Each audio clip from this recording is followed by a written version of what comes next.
What's going on, YouTube? Tonight I'm going to be talking about the Verizon MiFi, the 4G LTE. This is a device that it basically is a hotspot. You can subscribe to the service and pay monthly for it. But another good side about the MiFi is if you currently have a 4G device, any 4G phone that takes a SIM card, well, any 4G device takes a SIM card with Verizon. What you can do is you can actually take the SIM card out of your phone and just apply it inside the MiFi device. It's pretty simple to do. You can actually get the MiFi at Walmart for about $129, and that's a prepaid, so there's no contract involved. You just go there and buy it, and then what you do is you just pop off the back, take the battery out, and put the SIM card in. The SIM card that you're going to be putting in is going to be the one out of your phone. So once that is in there, you just put the cover back on and hold this button here, and then there will be a little LED that comes on to let you know that it's booting up. And it takes a couple seconds to boot up. We'll just wait for that to boot up, and then I will give you a demonstration on how well this works. Okay, it should be just about booted up right now. Okay, I'll just put that there. The SIM card that I'm using actually came out of my new Galaxy S3.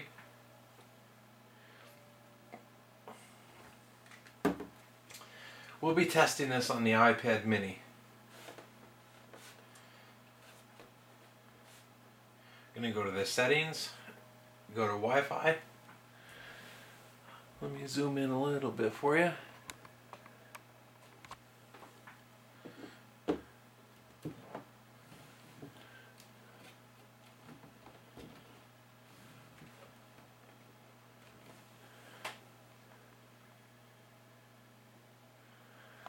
Okay, as you can see right there under my available networks, it says Verizon MiFi Secure. So I'm just going to click on that. It already has the password saved in that. And if you'll notice, the MiFi is blinking right now. That's letting me know that it is in the process of connecting. Okay, so it does look like it's connected. On top of the iPad, I do see the little Wi-Fi signal. In my area right now, I don't live in a good 4G area, so when you don't live in a 4G area, it'll kick back and it'll broadcast in 3G. See, the light is solid right now on the MiFi, so it does have a good solid data connection. And then we can open up a browser, and we'll just do a test. We'll go to Google. And Google works fine. Now, since I'm in a 3G area, the speeds aren't going to be the best, so I will do a speed test. I'm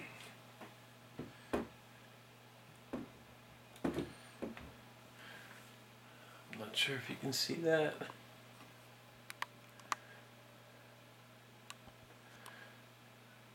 There we go.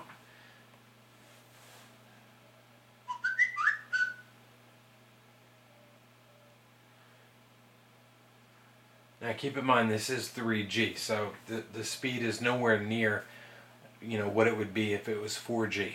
On 4G, I've gotten speeds as much as 35 megabits down and 20 megabits up. That's super high. On average, I see about 15 down and 6 to 8 up. Yeah, right here we have less than 1 down and about half a meg up. But if you're just out casually surfing the web on the road, this is more than sufficient.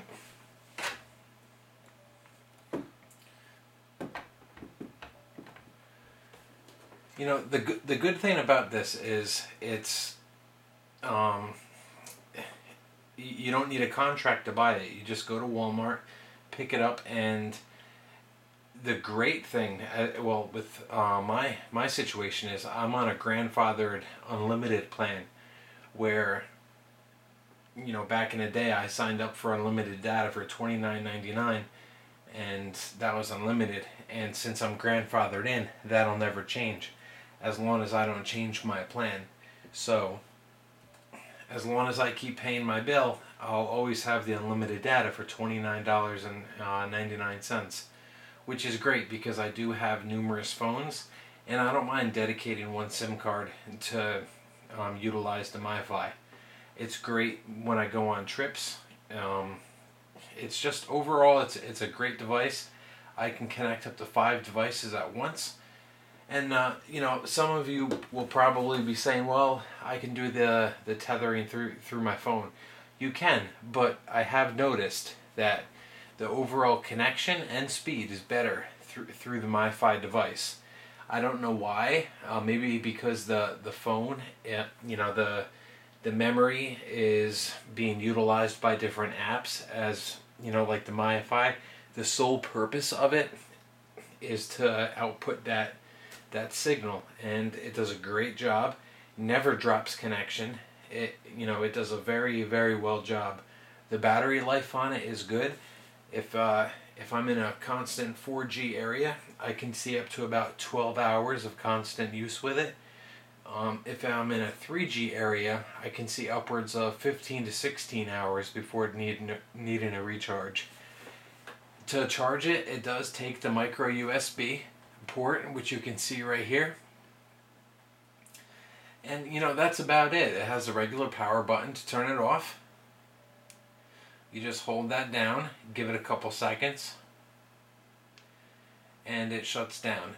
And when I want to take the SIM card out, all I do is I just pop this off, take the battery out, and I take the SIM card out, which is located right here.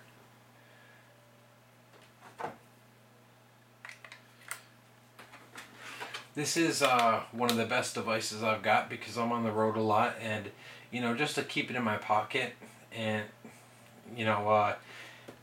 it's great because this iPad mini right here, it's not a cellular model, so it's like I always have the internet in my pocket, because I leave this on, and whenever I need to look something up, I just open up my iPad mini and I'm on the internet just like that. So on a scale of 1 to 10, I definitely give this I would give this about a 9, just because I wish there was more notifications, as far as like if somebody did try to call me on that number that's registered to the SIM. It doesn't give much here. It just gives the the signal strength and the battery. Some people have told me, though, when I get a text message, that I will get an envelope that appears right here, but I don't know how to go about reading that text message unless I actually take the SIM out and plug it into another phone. I'm not sure how that would work, though. I don't even know if that makes sense.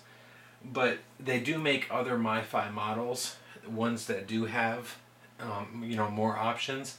But for the $129, this is definitely one of the best ones you can get.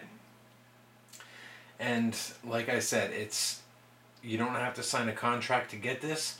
And if you're one of the lucky ones who is on a grandfathered unlimited plan, this is definitely the way to go. Even if you had to go with a tiered option, I think you can get 2 gigs for around $29. The whole time I was a member of the unlimited data, I think the most I've ever went maybe was 4 gigabytes, and that was heavy Netflix streaming. I was downloading movies, and now I'll be lucky to go over a gig. So if you have no choice but to go with a tethered plan, don't let it bother you. It's really not a big deal unless you are a heavy downloader. So don't be too afraid of the tiered data plans. Just know that if you want the portability and always have the internet on you, and you don't want to root your phone and have the free Wi-Fi tether through your phone, this is definitely a good investment. And another great thing is you don't have to call Verizon to say, "Look, I'm switching my device. Here's my MEID," and it's nothing like that. It actually is very similar to how Sprint and Nextel used to be, where you can, and AT&T, where you can just take the SIM card out, put it in another device, and turn it on, and you're good to go. The 4G Verizon devices are just like that. You can actually buy a bad ESN phone off eBay, take your SIM card, pop it in, and you're good to go. So that's about all I have to say as far as the Verizon MiFi. It's, you know, it's a very good device. And I'll briefly touch base on my new Samsung Galaxy S3. I recently just bought a new back for it. I got it on eBay for, I think, $6. It's a steel blue back. It's a very nice and nice smooth cover. The only thing that I don't like about it is it's a little thick. It doesn't quite fit on my factory case that I like to use. I normally use the case that Verizon sells right here. This is a typical case with the kickstand. I'm sure you guys have seen these before. I have these on just about every single one of my phones, but for some reason it just doesn't fit. I don't know why, so I'm just going to stick with the OtterBox. But I do like the look of that. You can get them in different colors. I think you can get it in dark blue, black, carbon fiber, purple, and pink. And yeah, that's about it as far as the backing goes. It's got a real nice textured steel to it. And the last thing that I want to touch on is the invisible shield that I have on here. Now, this isn't the typical invisible shield that you know, I normally talk about. This is the Zagg Invisible Shield Xtreme. This is the one where it is completely break proof, where if somebody wanted to take a hammer and hit it, supposedly the screen won't break. I do have another one, if I can get it. It's right here. I don't know if you can see that.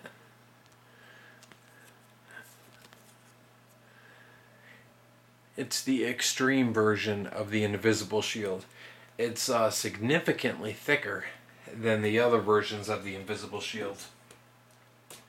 It's about, let's say, $6 more than the original invisible shield, but one thing that I do like about it is the corners don't peel up.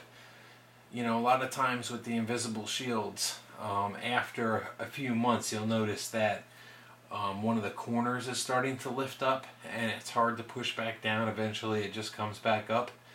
With the Xtreme, it's so thick it's almost impossible for a corner to lift up. It doesn't affect the touch sensitivity at all. It's actually very smooth. This is probably one of my favorite screen protectors yet. So I guess that's it for now, and don't forget to subscribe and comment. And I do have an extra Zagg Xtreme shield, so if you subscribe and comment, maybe you can own this. Just you never know, just subscribe and comment, and if I decide, you know, that your comment is worthy, then you will be the new owner of this shield right here. So thank you for watching my video, and you have a great day.